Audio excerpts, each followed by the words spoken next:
Jadi gini, kan itu dia dampak ya, faedah manfaat dari rekonsiliasi 2019. Ya, Bergabungnya ya, Pak Prabowo dengan Pak ya, Jokowi. ya, ya, Tadi sebagai bangsa kita berkelahi, ya, tapi setelah bersatu, ya, Pak Prabowo kan di samping Pak Jokowi terus. ya, Ngelihat, ini orang boleh juga nih iya, iya, betul, betul, betul. kecintaannya terhadap NKRI. Sama Kan visinya, Pak, iya. Bang. Pak Prabowo kan diledek 2014. Hmm. Kampanye bocor, karena kan Ya. Pak Prabowo ngomong, jangan sampai kekayaan negara kita bocor keluar. Iya, iya. Ini. Tapi apa yang dilakukan Pak Jokowi? Hilirisasi, Iya. Freeport Iya. diambil 51%. kembali, ya. Iya, iya. Jadi apa yang dinarasikan? Pak Iya. Prabowo kan belum berkuasa waktu itu. Iya, belum, Hanya bisa ngomong belum. di panggung. Iya, iya, ide, Tapi gagasan. yang mengimplementasikan siapa? Iya. Pak Jokowi. Nah, makanya Pak Prabowo itu Jadi melihat bolak-balik, Pak, di internal kita, saya itu salut Pak Jokowi. Setelah saya dekat bekerja sama, satu pekerja keras, dua kecintaannya terhadap bangsa dan negara ini. Oh, dia cerita kepada sama dengan yang saya yang ini apa namanya purnawirawan TNI. Patriotisme luar biasa nih Pak Jokowi. Di internal selalu dibicarakan ya. Oh iya, ya kan. Ketika mencari wakil presiden, itu dia. Itu dia. Apalagi MK sudah memutus. Yes. Ya Pak Prabowo sangat ini ngotot. Pak Prabowo dan Pak Dasko lah, peran Pak Dasko kan. Ya, yang lobby ya. Ngotot bahwa harus Gibran. Iya. Dan kenapa? Ternyata Gibran ini, Pak. Kalau publik kan baru-baru aja ngelihat Gibran kaget gitu. Iya. Kalau saya sejak beberapa bulan yang lalu sempat ngobrol dengan Mas Gibran. Oh, kenapa? Pinter ternyata. Oh, sebelum pemilihan ya? Ya, sebelum pemilihan. Saya sempat ngobrol, ini orang pinter, Pak. Saya pernah nggak sengaja ngobrol waktu kapan ya? Waktu dipanggil Bawaslu ya. Kan nunggu tuh, ada 3 jam. Oh, iya. Ngobrol dengan Mas Gibran. Wah, ya Allah, Masya Allah, Pak. Ini anak kayak orang yang sekolah politik sampai doktor gitu loh. Iya. Anda kan dekat. Nah, tapi begini, kenapa? Apa alasan? Minum dulu kan? Iya, silakan. Ini boleh diminum kan? Boleh. Itu udah ada airnya kan? Udah. Tapi kita santai aja sekarang. Kenapa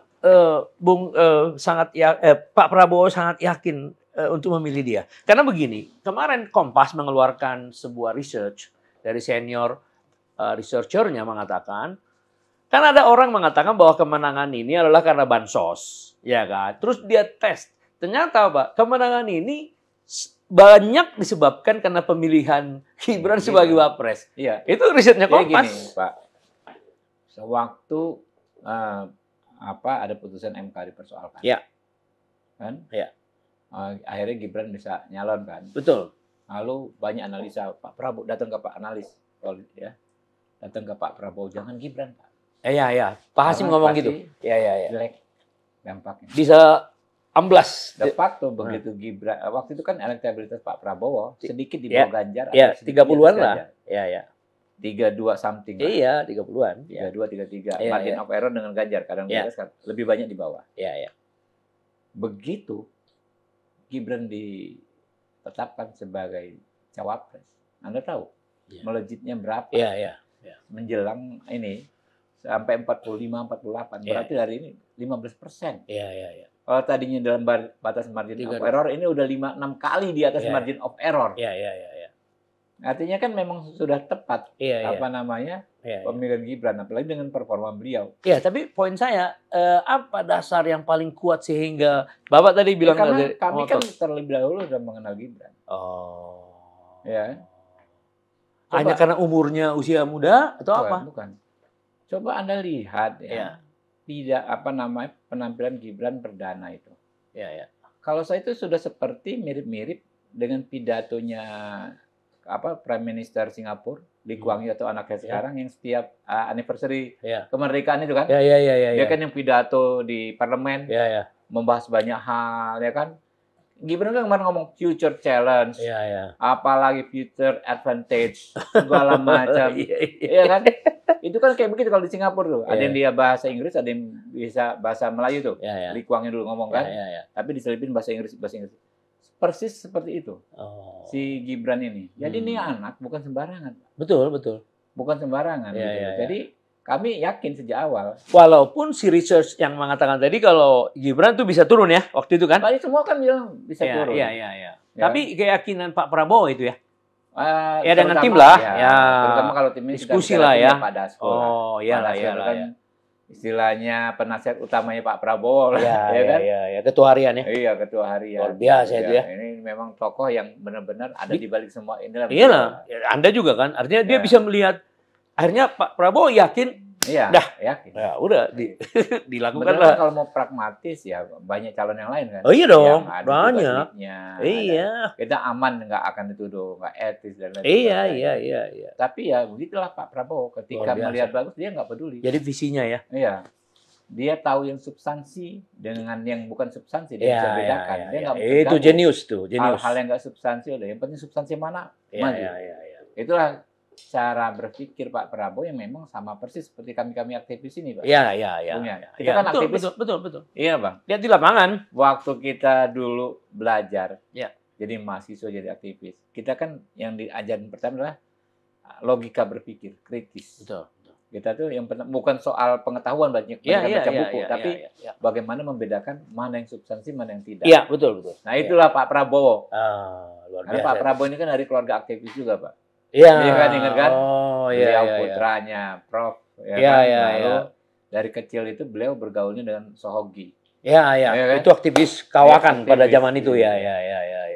Jadi wajar lah, memang cara berpikirnya progresif, maju lah. Cara berpikirnya maju. Dan akhirnya karena proses pendewasaan hubungan dengan para penasihat di dalam Pak Prabowo sendiri kan 15 tahun semua ini kan. Sama-sama berjuang. Kalau Pak Dasko mungkin 30 tahun dari mahasiswa beliau. Dari tahun 80-an. Sama Pak Prabowo? Iya, dari Pak Prabowo sebelum Danjen Kopassus, Pak Dasko mahasiswa di Universitas Pancasila udah bersahabat. Iya. Ada juga kesaksian dari Pak Fahri Hamzah ketika dia di mahasiswa UI, Bapak itu Pangkostrat juga udah sering soal wawasan ya. Oh, luar biasa ya. Ya itulah maksud saya. Jadi artinya sangat solid ini. Kali ini sangat solid. Iya. 15 tahun mengikuti dia sebagai capres ini paling top lah. Ya kan? Mampu membuat suatu keputusan yang sangat strategis ya. Ya itu dia. Luar biasa itu. Kan sejarah lah. Sejarah ini. Beliau. Iya. Beliau menjadi politisi yang sangat matang. Dan konsisten yang Anda bilang tadi kan. Dan kekuatannya. Sebetulnya ya. Kita lihat wawancara terakhir Pak Prabowo yang berenang itu kan. Yang sebelum setelah coblosan. Iya. Saya siap. Saya serahkan pada Tuhan, ya kan? Apapun hasilnya. Iya. Nah, ini kan orang yang bisa ngomong begitu, Pak. Orang yang pernah melewati banyak sekali. Hambatan-hambatan drama-drama kalau kata Bambang Pacul ya kan. Jatuh dari parasutnya nggak ngembang. Jatuh dari tebing. Berapa kali nyaris mati. Orang seperti itu kan kalau misalnya ditakdirkan Tuhan, Allah Subhanahu wa taala sudah meninggal waktu itu. Tetapi dikasih kesempatan untuk lanjut hidup. Nah, makanya niatnya itu tentu adalah untuk mengabdi. Ya sama kayak kita di aktivis lah. Pernah ditangkap, pernah mengalami sulit. Tapi dikasih Tuhan berkah. Ya kan? Bisa hidup sampai sekarang, dikasih jabatan pula. Kita tentu akan sangat bersyukur. Iyalah. Di level kita yang kecil aja begini, Pak. Adalah keinginan bersyukur itu lebih daripada orang lain. Kenapa? Ya Allah, saya dulu makan aja susah.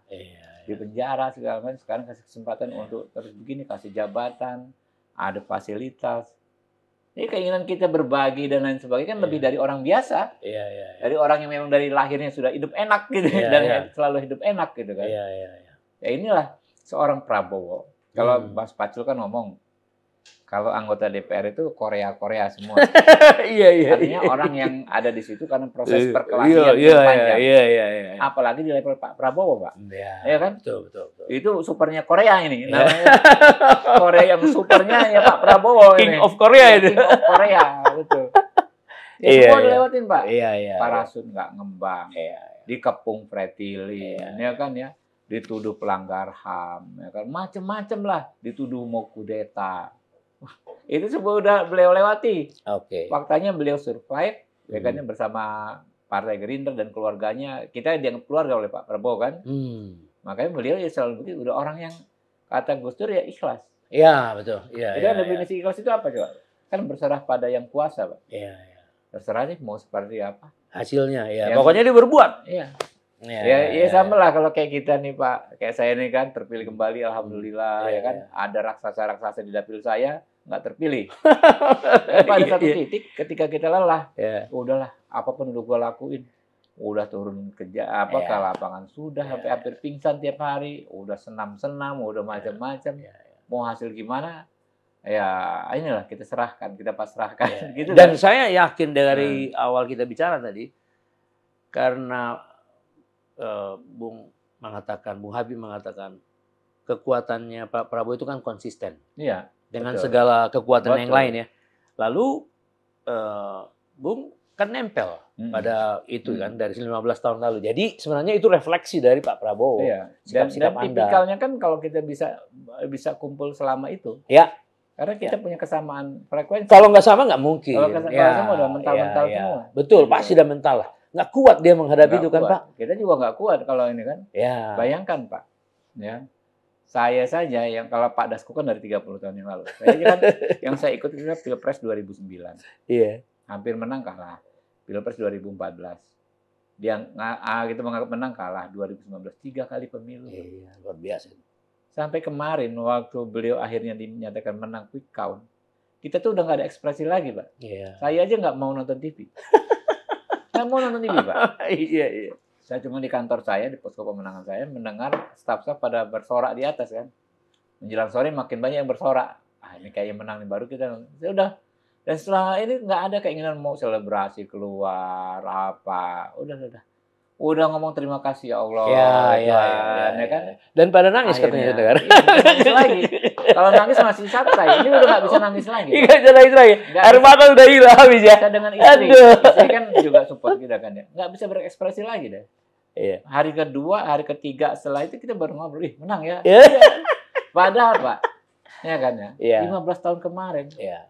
Kita selalu topik kita, aduh Pak Prabowo udah kita perjuangkan kok belum berhasil. Sampai tiap hari kita ngomong soal Pak Prabowo. Jadi dia jadi contoh, inspirasi bagi Anda, bagi semua ya. Bagi kita semua. Luar biasa. Bagaimana memang apa hasil itu ya nggak akan mengkhianati proses. Proses ya. Jadi makin sabar, makin tabah. Sampaikan pidato pendekar, jatuh, bangkit lagi, jatuh, bangkit lagi, dijatuhkan lagi, bangkit. Itu kan memang beliau lakukan bukan? Iya.